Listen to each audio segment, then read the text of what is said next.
In this video tutorial, you will learn how to create a Notice of the IEP Meeting document. The purpose of the Notice of the IEP Meeting document is a letter for the parents after you followed up and scheduled the IEP meeting to then put it in writing, create this formal document, and send a copy of it home with the students.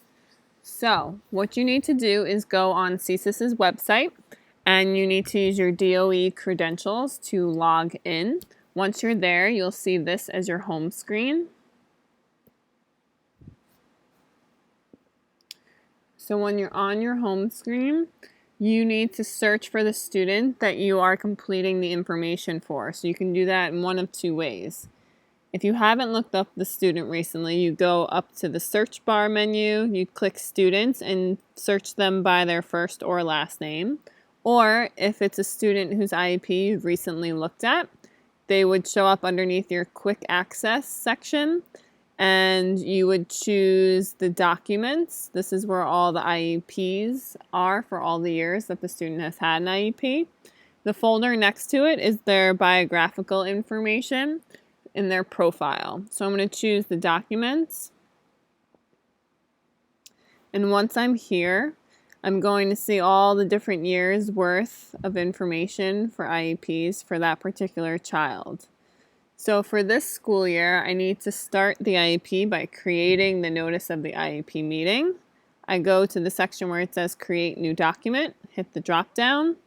I'm looking for the section called IEP.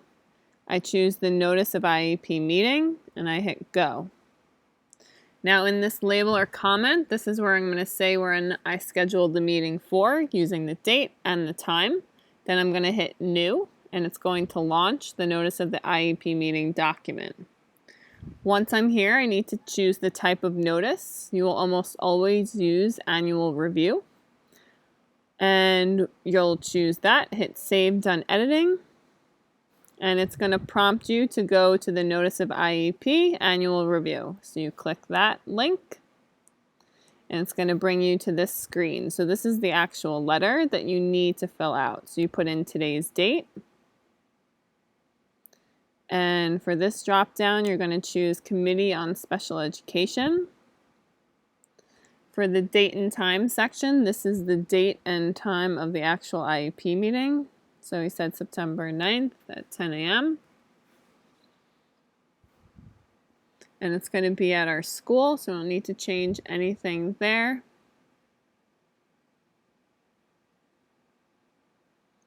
And then the last part you need to complete is determining the IEP team.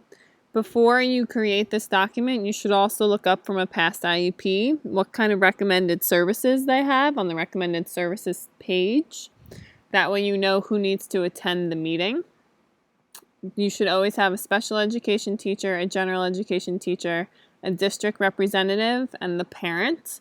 And then others is where you can put the other related service providers. So for this tutorial, I'm just going to look up two people.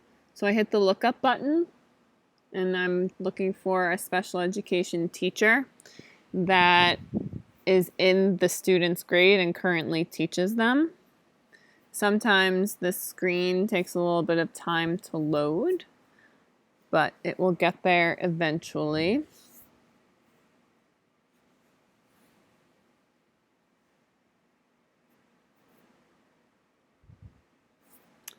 So in this case, I'm going to choose